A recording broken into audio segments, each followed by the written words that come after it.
আকৌ আহিব ৰ'ব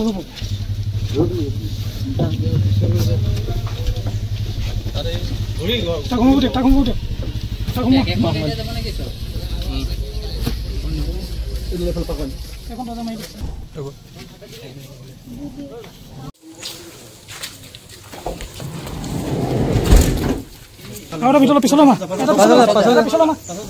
পাছলৈ যা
শুকুৰবাৰ দিনা ৰাতি সি আহিলে ময়ো কামৰ পৰা আহিলোঁ অকণমান মোক হাল্লা কৰিছিলে হাল্লা কৰোঁতে আৰু ঘৰৰ ওচৰৰ মানুহকেইটা লগত অকণমান লাগি মেলি আৰু গ'ল ঘৰত গৈ কিনে তাত সিহঁতৰ ঘৰৰ মানুহকেইটা মিলি কিনে সিহঁতৰ বাউণ্ডাৰীৰ ভিতৰত মাৰিছে।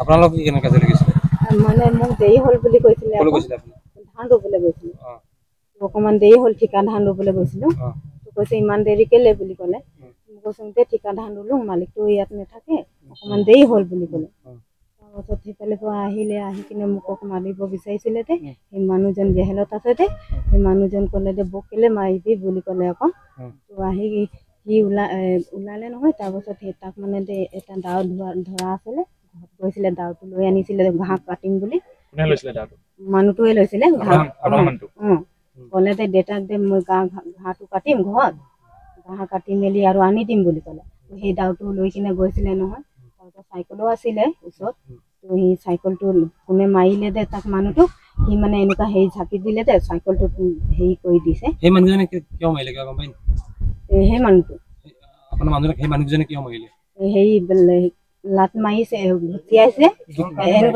কিহৰ কাৰণে মাৰিলে কৈছে যে কি বৌক কেলে হেৰি কৰিব লাগে আৰু সিহঁতি আৰু আগত কিবা আছিলে হ'ব লাগে সেইটো নাজানো মই তেতিয়া অহা নাছিলোঁ মোৰ বেছি দিন হোৱা নাই অহা মই 3 মাহ আছিলে হেৰি 10-20 জন মানে আছিলে ঢেৰ হেৰি ঝাপ খাই গ'ল যে মানুহকেইটা তাত ঝাপ খাই গ'ল তেতিয়া মই আকৌ বচাবলৈ গৈছোঁ নহয় সিহঁতি মই সিহঁতক কৈছোঁ নেলাগে মাৰিবলৈ বুলি মোৰ কথাটো নুশুনে নহয় সিহঁতি হস্পিটেললৈ কেতিয়া নিলে কালি 11টামান বজাত আহিছোঁ ইয়াত পাইছোঁ 12টামান বজাত ঢুকালে কেতিয়া 5টামান বজাত আপোনাক কিবা কৈছিলে হস্পিটেললৈ আপুনি আনিলে কিয় আনিলে মোক কৈছে অকল পেটটো বিষাইছে বুলি ক'লে মই কৈছোঁ কি হৈছে নহয় গেষ্ট্ৰিকটো পাইছে নেকি বুলি কৈছে তো তাৰপাছত কাজিয়া লাগিছিলে মাৰিছে নেকি তোক মোক মৰা নাই বুলি কৈছে মই কৈছোঁ সঁচাকৈ কওঁ আকৌ তেতিয়া মই ঘৰৰ মানুহকেইটাক ক'ব পাৰিম বুলি কৈছোঁ তো সি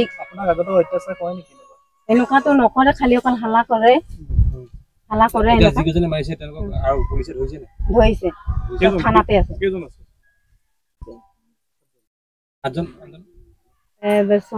5জন মাতা মানুহ 6জন আছে আৰু এটা মাইকী মানুহ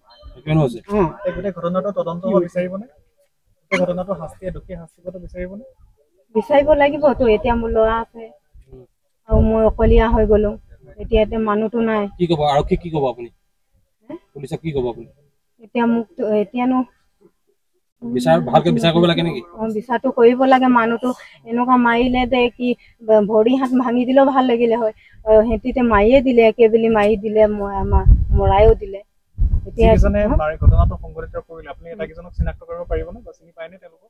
চিনি পাওঁ, ঘৰৰ ওচৰতে থানাতে আছে নেকি? থানাতে আছে।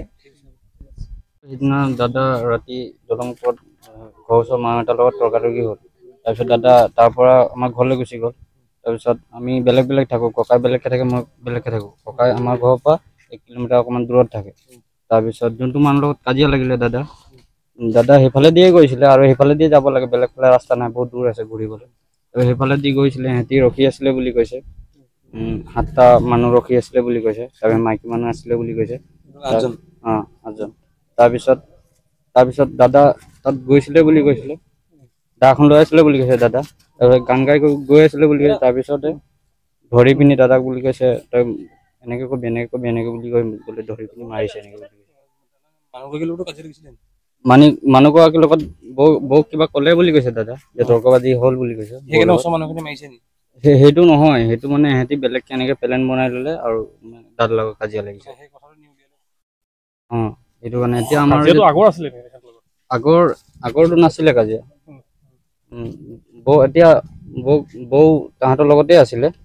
বৌ ঘৰ গুচি গ'ল বুলি কৈছে। তাৰপিছত সিহঁতি যেতিয়া আমাৰ দাদাক দৌৰ মাৰি পিনি খেদি মাৰিছে এনেকৈ বুলি কৈছে। চোতালত পেলাই পিনি মাৰিছে বুলি। দাদাৰ নামটো কি আছিল? দাদাৰ নামটো কনক চনাই। এতিয়া আপোনাৰ আৰক্ষী কেইজনক আটক কৰিছে? এতিয়া আৰক্ষী অথনি কৈছিলে, ৰাতি কৈছিলে 5জন ল'ৰা। তাৰপিছত সিহঁতি ল'ৰাখিনি ৰাতিপুৱা আহিছিলে, পলাই গুচি গ'ল। তাৰপিছত আৰু ছাৰে গৈছিলে বিচাৰিবলৈ, সিহঁতি ছাৰে পালে নাই সেইটো গম নাপাওঁ। এজাহাৰ দিছেনে আপোনালোকে? দিছোঁ এজাহাৰ।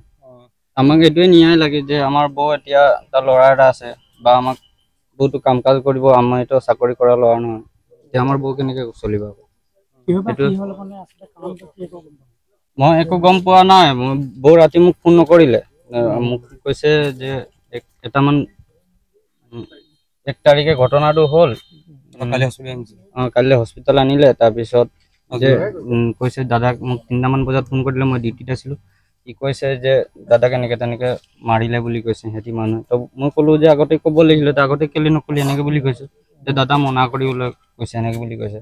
তাৰপিছত ক'ব লাগে যে মনে ক'ব লাগে বা আমাক ফোন কৰিব লাগে এনেকৈ বুলি ক'লোঁ। বেলেগ এটা মোবাইলৰ পৰা ফোন কৰিলোঁ, বৌ ভাগৰ মোবাইল নাই, ইনকামিং লাগি আছে। তাৰপিছত মই ডিউটিৰ পৰা ঘৰলৈ গ'লোঁ। তাৰপিছত পেণ্টটো খুলিছিলোঁ, চাৰ্টটো খোলাই নাছিলোঁ। এতিয়া পেণ্টটো বেলেগ পেণ্ট এটা পিন্ধি মই গুচি আহিলোঁ। গুচি আহি চাইছোঁ দাদা ডেড নাই। হস্পিটেললৈ। আপোনাৰ বৌয়ে কোৱা মতে যিহেতু বৌৰ দাদা কাজিয়া লাগিছিল, সেই কাজিয়াখন তাত এখন বচাব যাওঁতে সেই কাজিয়া সূত্ৰপাত হ'ল বুলি কৈছে তেওঁলোকৰ লগত। সেইটো মই গম নাপাওঁ। খালি বৌ কৈছিলে যে দাদা সেই তৰ্কবাজি কৰিছিলে দলং ওচৰত এনেকৈ বুলি কৈছিলে। তাৰপিছত অভিযোগ অনুসৰি দুগৰাকী পত্নীৰ লগত সম্পৰ্ক কেনেকুৱা? দাদা ভাগৰ ডাঙৰজনী নাই, ডাঙৰজনী আগতে সি বেলেগ লগত বিয়া হৈ গ'ল। তেতিয়া দাদা 10 বছৰমান বিয়া পতা নাছিলে। মানে